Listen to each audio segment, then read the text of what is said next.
लीला नगर नामक गांव में एक दुबे नाम का बूढ़ा अपनी बीवी और अपने बच्चे जिगर के साथ रहता था। दुबे एक ठेले पर शवरमा से बर्गर बनाकर बेचता था। वो बहुत ही टेस्टी रहता है करके सभी कहा करते थे।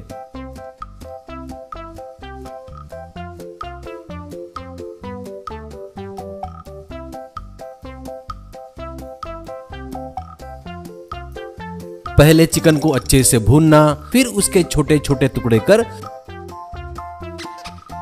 बर्गर के बीच में रखता था और मसाले सॉस डालकर लोगों को शवरमा बर्गर सर्व करता था। दुबे का लड़का जिगर खाली पीली घूमते रहता था, कुछ भी काम धंधा नहीं करता था। वो अपने पिताजी से पैसे लेकर शराब पीता, जुआ खेलता था।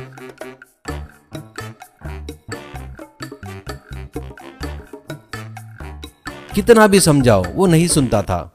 जिगर, क्या पिताजी रोज की किटकिट लगा रहे हो मेरे पीछे? ये थके हुए ठेले पर मैं धंधा करूं क्या? मुझे देखो, मेरा लेवल देखो। मैं धंधा करूंगा ना तो बहुत बड़ा रेस्टोरेंट ही लगाऊंगा। ये आपके जैसा सड़ा हुआ ठेले पर नहीं बेचूंगा। एक दिन दुबे को बहुत गुस्सा आता है उस पर।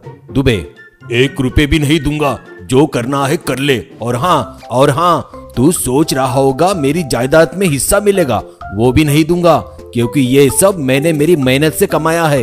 इस पर तेरा कोई अधिकार ही नहीं है। अब से इस घर में तुझे खाने के अलावा कुछ भी नहीं मिलेगा। अब तू तेरा देख ले, कहीं काम कर ले, पैसा कमा ले, उस पैसों से दारू पी, जुआ खेल, जाके कहीं मर, तेरी मर्जी। ये सुनकर जिगर घबरा जाता है। पिताजी ऐसा बोलेंगे वो सोचा नहीं था और वो वहां से चला जाता है। शराब की दुकान पर जाकर उधार मांगा तो वो नहीं देता है। दोस्तों को शराब पिलाने को कहता है तो वो नहीं बोल देते हैं। एक दिन शेफ का ड्रेस पहनकर एक व्यक्ति उनके गाड़ी के पास आता है। उसके सिर पर शेफ की हैट पहनी होती है। वो कहता है, दुबे जी, मैंने सुना है आपके पास शवरमा बर्गर बहुत ही स्वादिष्ट रहता है। 1 प्लेट दीजिए दुबे जी। दुबे जी खुश होकर एक बर्गर देता है।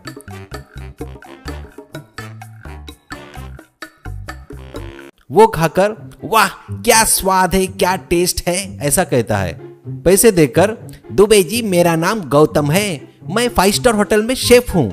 मुझे वहाँ का वातावरण बिल्कुल नहीं पसंद आया, इसलिए मैं यहाँ पर आ गया। मेरे पास अभी कोई काम नहीं है, क्या आप मुझे आपके पास नौकरी देंगे क्या? अगर कोई एतराज ना हो तो। अगर आप मुझे बर्गर बनाना सिखाएंगे तो मैं भी एक ठेला लगा लूंगा, पर इस गांव में नहीं, मैं जाकर शहर में लगाऊंगा। अगर आपको मुझ पर भरोसा है तो प्लीज बताइए ना। ये सुन दुबे खुश होकर, क्यों नहीं बेटा, तेरे जैसे ईमानदार सच्चाई पर चलने वाले कहाँ मिलते हैं। तुझे यह काम दूंगा, पर ज्यादा पगार नहीं दे पाऊंगा, महीने के सिर्फ 5,000 दूंगा। वैसे ही बर्गर भी बनाना सिखाऊंगा। जिंदगी में कुछ बनने का प्रयास कर रहे हो, उसमें तुम्हारी मदद नहीं किया तो सही नहीं होगा बेटा। मैं तुम्हारी मदद जरूर करूंगा। मेरा भी एक लड़का है, वो किसी काम का नहीं है, एकदम बेवकूफ है। गौतम, ठीक है दुबे जी, धन्यवाद। आपने मुझे अपना समझकर आपके बच्चे के बारे में बताया, मुझे काम दिया, इसलिए आपको धन्यवाद कहता हूँ। दुबे, वो सब ठीक है, पर ऐसे ठेले पर भी शेफ का ड्रेस पहनना जरूरी है क्या? गौतम, अगर ड्रेस पहनकर खाना बनाया ना, मुझे ऐसा लगता है कि मैं पूजा कर रहा हूँ।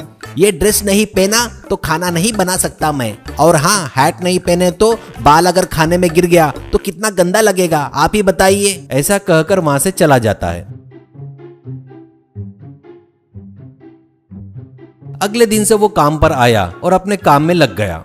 दुबे जी का ध्यान जैसे ही हटता तो वो कुछ बर्गर अपने हैट में छुपा लेता, और जैसे ही हैट भर गया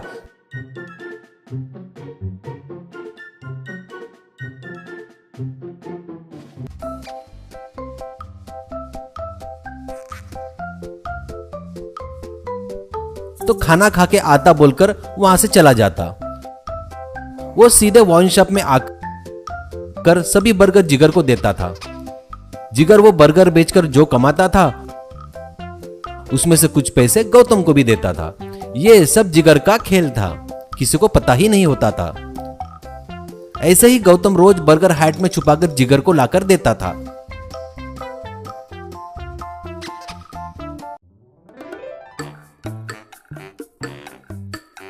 एक दिन गौतम दुबे की नजर बचाकर बर्गर हैट में रख लेता है। हैट भर जाता है। इतने में 2 लड़के ठेले पर आते हैं।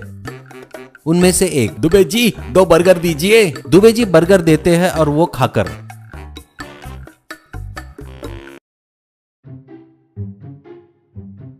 लड़का जब जेब में हाथ डालकर पैसे निकालते वक्त उसकी अंगूठी नीचे गिर जाती है। वो देख गौतम झट से झुककर अंगूठी उठाने जाता है, तब उसके हाथ में से बर्गर सभी नीचे गिर गए। ये देख दुबे जी को आश्चर्य होता है। दोनों लड़के मिलकर गौतम की जमकर धुलाई करते हैं। उनमें से एक, दुबे जी हम लोग पुलिस वाले हैं और ये एक क्रिमिनल है, इसको हम कई दिनों से ढूंढ रहे हैं और हाँ आपके पास इसको आपके लड़के ने भेजा है, उसको भी अच्छा ट्रीटमेंट देकर सुधार कर आपके पास भेजेंगे। ऐसे ही दोनों को पुलिस स्टेशन ले जाकर अच्छी और जमकर ट्रीटमेंट देते हैं। पुलिस की ट्रीटमेंट लेकर जिगर तब से अपने पिताजी के ठेले पर उनकी मदद करता है और अच्छा नाम कमाता है।